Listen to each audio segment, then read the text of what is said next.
शुभ सकाळ पिले पिले पिले पुणी थे आउ एक भिडियो रे तुम समस्त को स्वागत और अभिनंदन जनाऊँगी। पिले आमे पढ़िले ओडिया भागवतर दशम स्कंद अंतर्गत द्वारिकी लीला 69तम अध्याय पाठ करुले जो वर्णित होइछि नृगराज मुक्षण प्रसंग। पूर्व अध्याय आमे देखिले जे जादव पुत्र माने जंगल रे क्रीड़ा करुवा समय गोटे अंधकूप मध्य विकट कृकलासटीए देखिचंती एवं कृकलास को सॉरी कृष्ण को खबर देइचंती।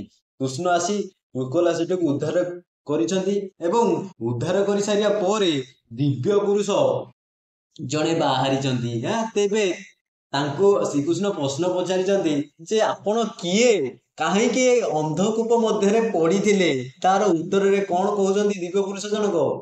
आस श्रवण करिया वीडियो को शेष जाके संपूर्ण देखियो पिले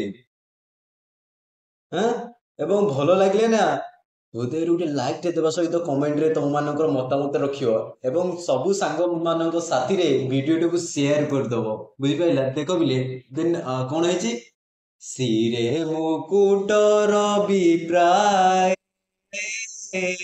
न मिला गोविंदर पाए भोना तरुगराज मुहि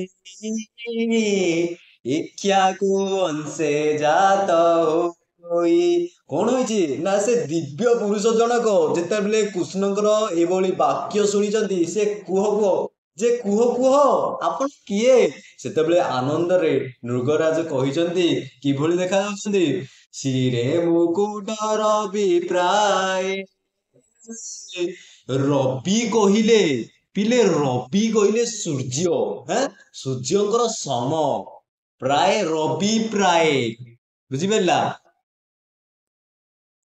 सूर्य सदृश मस्तक मुकुट धारण कर दिव्य पुरुष जनक एवं संगे संगे कौन कर नमिला नमस्कार कला गोविंदर प्राय प्राय कहले पाद पद्म पादरे गोविंदर पादरे श्रीकृष्ण पादरे नमस्कार कला मुंडरे झटकुची सूर्य सम किरीट सूर्य सम मुकुट कहूची भोनाथ नृगराज मुहि हे नाथ हे जगतर नाथ हे श्रीकृष्ण नृगराज मुहि मुहि नृगराज मुहि नृगराज इक्ष्वाकु वंशे जात होई इक्ष्वाकु वंशे जात होई मु इक्ष्वा वंशरे जात होईची। इक्ष्वा वंश कौन आमे समझे जाने जो वंश रे श्री रामचंद्र जन्म होइतिले से वंश इक्ष्वाकु वंश से वंश रे मु मध्य जात होईची से कृष्ण को कहले एवं आउ कोन कहउछंती जगते मध्य जेते दानी तांको मध्य मु अग्रणी जगत मध्य हे भूलोक यही भूलोक जेते दानी अछंती तुम मान शुणीदब पिले बलि राजा कथा जे अत्यधिक दान करुले पाताल को चलीगले एवं आमे तुम मैंने शुणीदब पिले महावीर कर्ण कथा एवं दानवीर हरिश्चंद्र कथा जी दानी अछंती तांको मध्य रे जगत मध्य जेते दानी तांको मध्य मु अग्रणी पिले अग्रणी कहले समस्त मध्य मु होउची आगुआ। श्रीकृष्ण कहउचंदी ए दान हेतु ही मु आज अभिशाप पाइची किभली पाइची देख पिले आ कोन कहउचंदी ता अचु भले जानी देखो पिले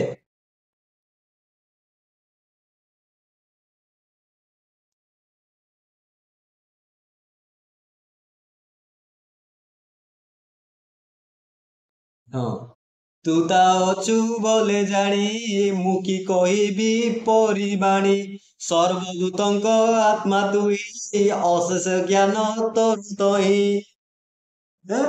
तामने तू ताहा अति स्नेह सह स्नेहर सहकार रे नृगराज कहउचंदी हे भगवान ତମେ ତା ଭଲ ଭାବରେ ଜାଣିଛ ମୁଁ କିଭଳି ଦାନୀ ଥିଲି, ମୁଁ କିଭଳି ଅଗ୍ରଣୀ ଦାନୀ ଥିଲି ଆପଣ ଜାଣିଛନ୍ତି। ଏବଂ ମୁଁ କି କହିବି ପରମାଣି, ବୁଝିପାରିଲା, ମୁଁ କି କହିବି ପରିମାଣି, ମୁଁ କଣଟା ଆଉ ଅଧିକଟା କହିବି। ଆପଣ ତ ମତେ ଆପଣ ଯେଉଁ ମତେ ଆଜି ପ୍ରମାଣ ପାଇଁ ପଚାରୁଛନ୍ତି ସେ ତା ବିଷୟରେ ମୁଁ କଣ କହିବି। ଆପଣ ତ ସର୍ବଜ୍ଞା, ଆପଣ ତ ସର୍ବଜ୍ଞାତା, ଆପଣ ତ ଅନ୍ତର୍ୟାମୀ, ଆପଣ ତ ଅନ୍ତର ବାର୍ତ୍ତାକୁ ସହଜରେ ବୁଝିପାରନ୍ତି। ଆପଣଙ୍କୁ ମୁଁ ଅଧିକଟା କଣ କହିବି। ସର୍ବଭୂତଙ୍କ ଆତ୍ମା ତୁହି, ଆପଣ ବା ସର୍ବଭୂତ, ସର୍ବ ସକଳ ପ୍ରାଣୀଙ୍କର ଆତ୍ମା, ଅଶେଷ ଜ୍ଞାନ ତୋର ତହିଁ, ବୁଝିପାରିଲା। ଆଉ ଆପଣଙ୍କର ହେ ଭଗବାନ ଶ୍ରୀକୃଷ୍ଣ, ଆପଣଙ୍କର ଜ୍ଞାନର ପରିସୀମା ନାହିଁ, ଆପଣଙ୍କର ଜ୍ଞାନର ଶେଷ ନାହିଁ, ଅଶେଷ ଜ୍ଞାନ ଆପଣଙ୍କର।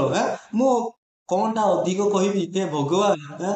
ଦେନ୍ ତାପରେ କଣ କହୁଛନ୍ତି, ତୁ ନା ତ ବୋଲେ ହୋ ଜାଣି,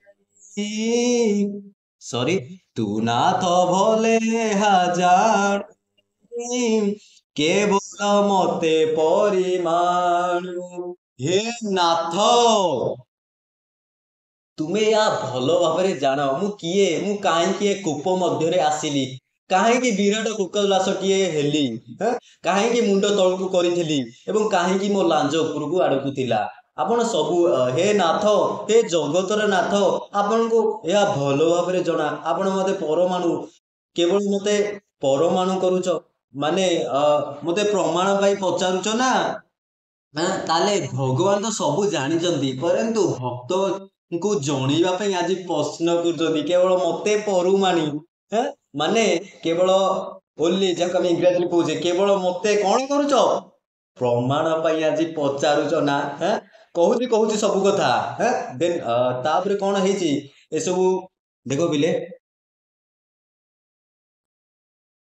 ଏସବୁ ତମମାନଙ୍କର ପରବର୍ତ୍ତୀ ସମୟରେ ଆଲୋଚନା କରିବା। ଆଜି ପାଇଁ ବସ୍ ଏତିକି।